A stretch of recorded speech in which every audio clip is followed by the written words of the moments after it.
Power never falls in an instant. It cracks first, quietly, invisibly, long before it shatters. Every empire, every dynasty, every CEO who once commanded silence in a room begins to lose control the same way. Not through rebellion, but through rot. The rot of certainty. The illusion that authority is permanent. History does not mourn the fall of kings, it studies them, because in every downfall lies a reflection of ourselves, the ways we cling to control, the blind spots that grow from comfort, and the arrogance that always, inevitably, precedes collapse. Niccolo Machiavelli warned, "The wise man should never rest in the middle of his success, for power that is not maintained is already being lost." In other words, the moment you stop examining your foundation, it begins to erode beneath you.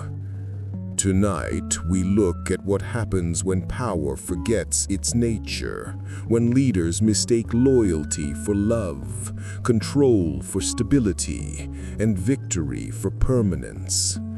From emperors to presidents, from generals to modern titans of industry, each story carries the same haunting pattern, the illusion of command giving way to chaos. And hidden beneath it all, a timeless truth. Power is not something you have, it's something others allow you to keep.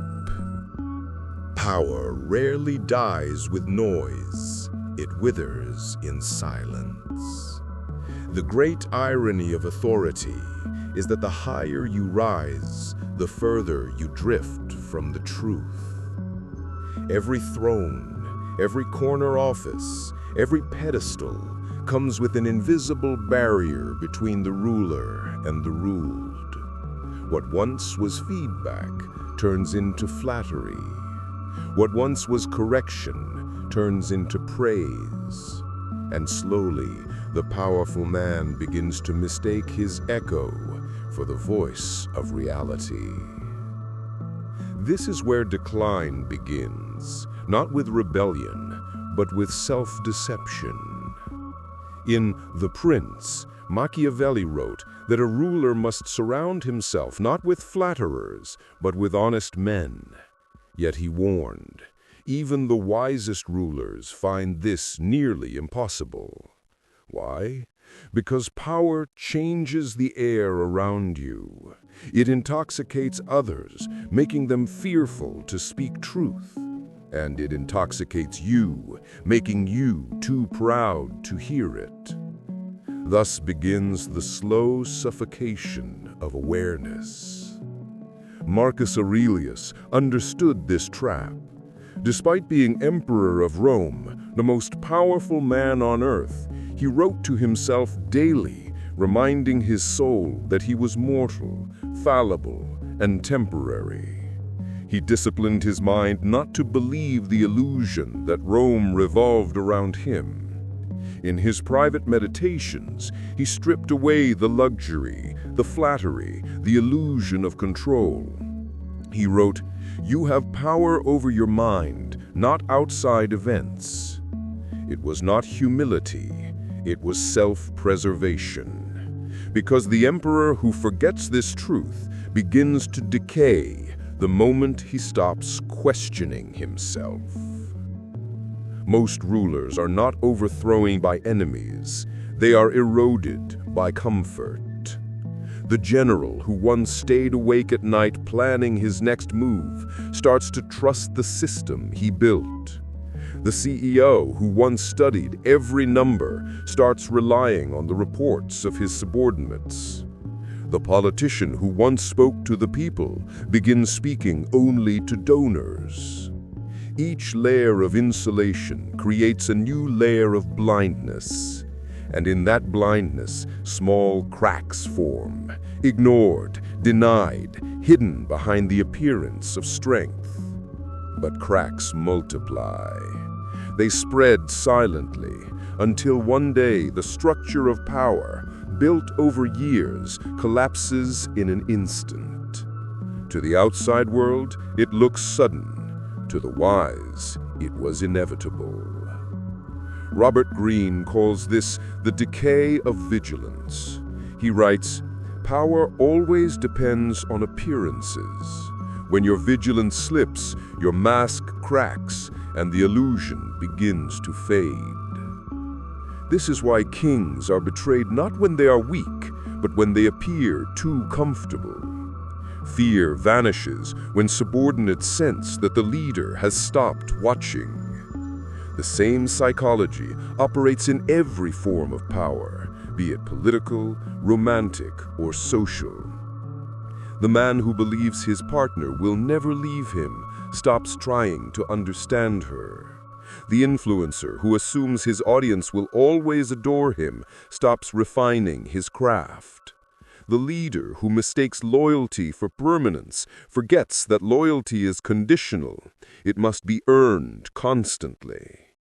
And so, the very virtues that create power, ambition, strategy, awareness, begin to rot into their opposites.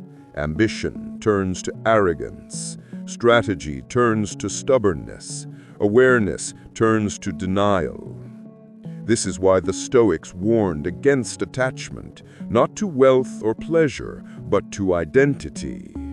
The moment you believe you are the role, king, emperor, leader, genius, you lose the ability to adapt. The identity becomes armor, and armor that never comes off eventually rusts.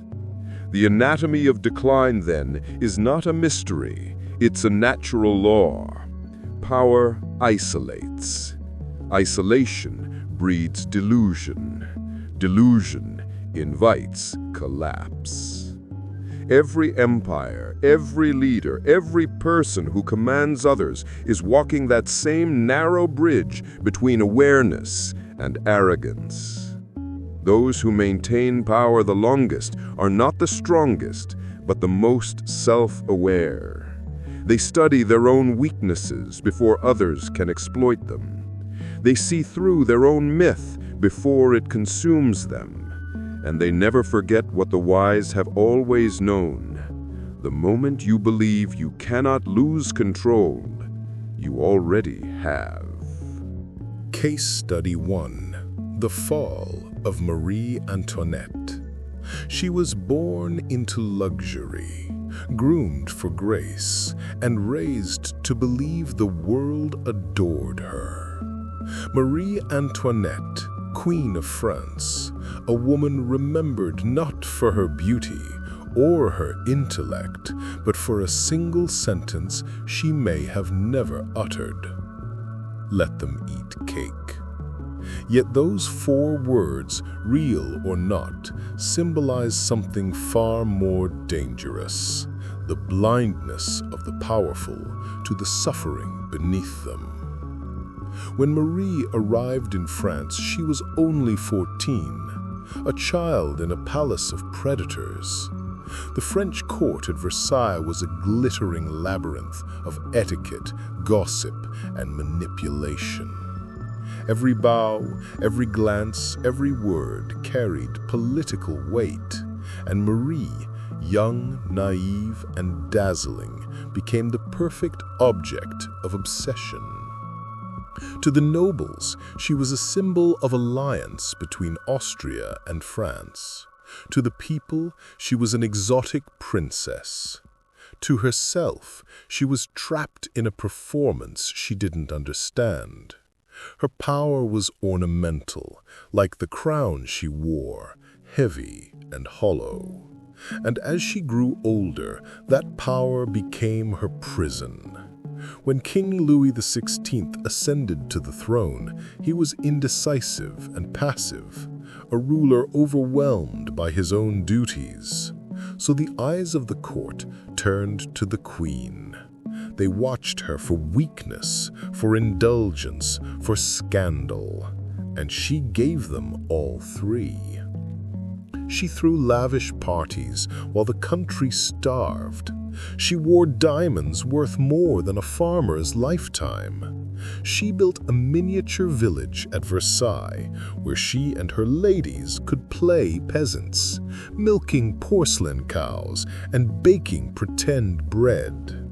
It wasn't cruelty, it was detachment.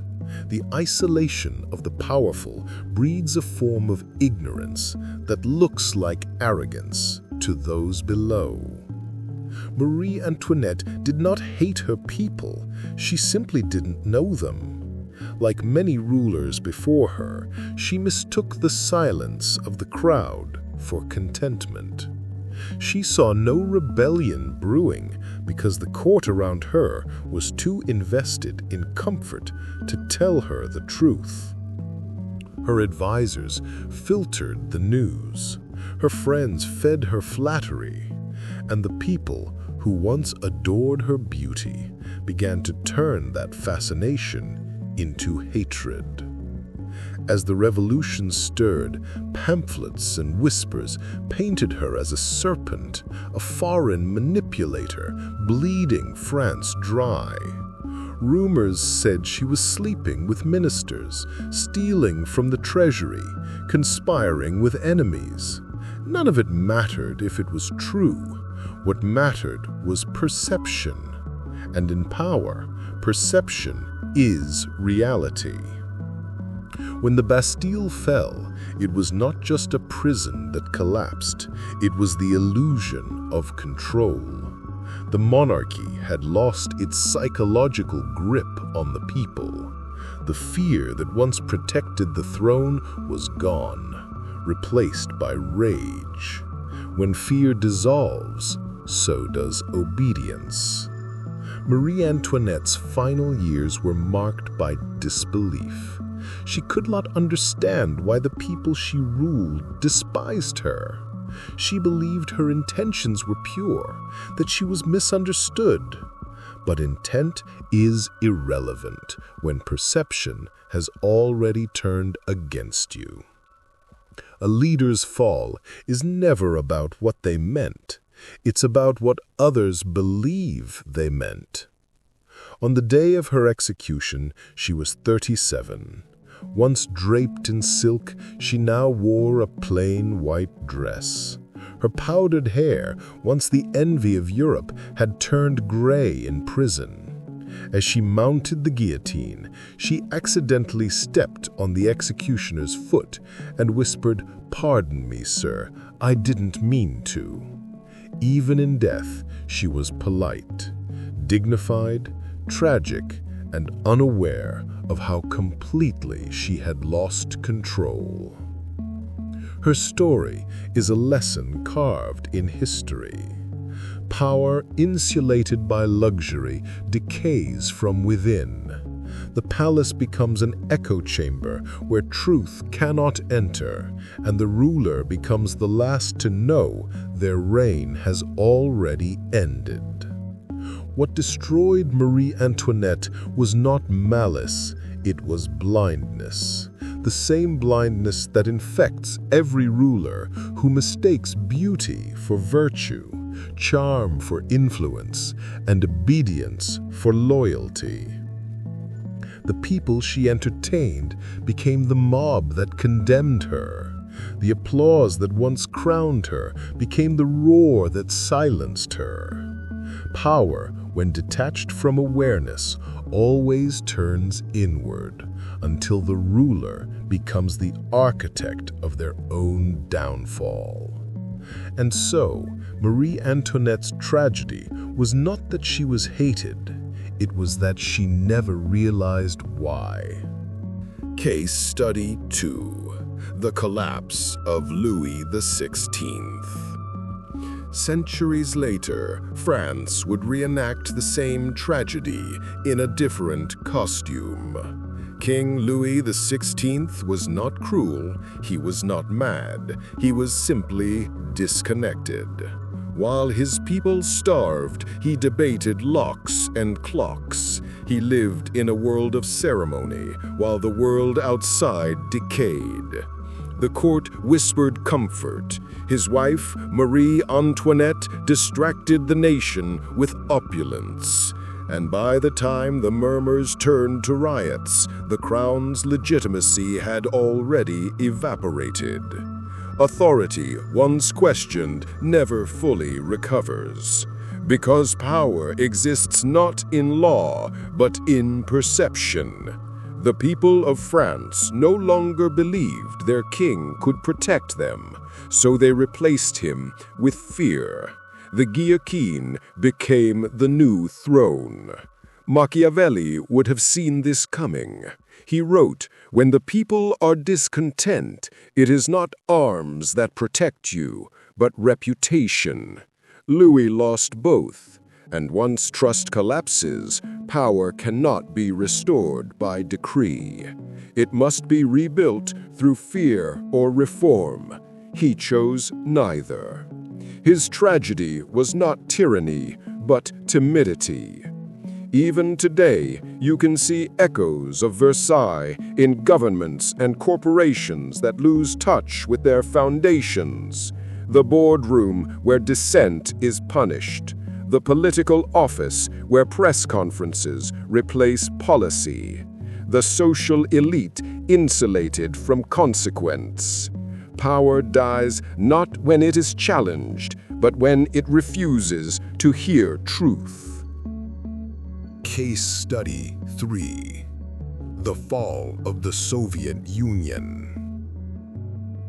The 20th century brought new empires, modern in technology, ancient in psychology. The Soviet Union ruled by ideology, a promise of equality that masked a machinery of control. For decades, fear maintained order. But even fear decays when faith disappears. By the late 1980s, people no longer believed in the story. Factories produced propaganda instead of progress. Leaders spoke of strength while shelves were empty. The myth of control was too heavy to sustain. When Mikhail Gorbachev attempted reform, it was already too late. The structure that had maintained authority for decades collapsed in months. The illusion had cracked long before the Berlin Wall did. The collapse of the Soviet Union shows a critical truth. Control based on suppression creates obedience, not loyalty. And when fear fades, nothing remains to hold the system together. This is the paradox of power. The tighter you hold it, the faster it slips. Machiavelli observed that the most dangerous moment for a ruler is not when he is weak, but when he begins to reform. Because reform reveals fragility, it admits failure, and in that admission, enemies find their moment. Every modern leader, political or corporate, faces the same balance. You can rule by fear, or you can rule by trust, but you cannot sustain both indefinitely. Power is not meant to last forever. It must be tended like a flame, never clutched, never neglected. From Nero's vanity to Louis's detachment to the Soviet Union's rigidity, all collapses share a single flaw: inflexibility. When leaders begin to believe they are the exception to nature's law of decay, the end has already begun. Marcus Aurelius would call this the turning of the wheel. Empires rise through clarity, discipline, and hunger, then collapse through pride, comfort, and blindness. The cycle is inevitable, but the wise can slow it, not by ruling harder, but by ruling wiser. The Stoics taught that control begins within. The Machiavellians taught that stability depends on perception. Both were right. The leader who remains self-aware, who continues to question, listen, and evolve, extends the life of his influence. Because authority does not crumble from enemies, it crumbles from within. And the one who knows this truth will never fear losing power. He understands what lesser men forget, that the strongest ruler is not the one who commands the most, but the one who remains calm when his crown begins to crack.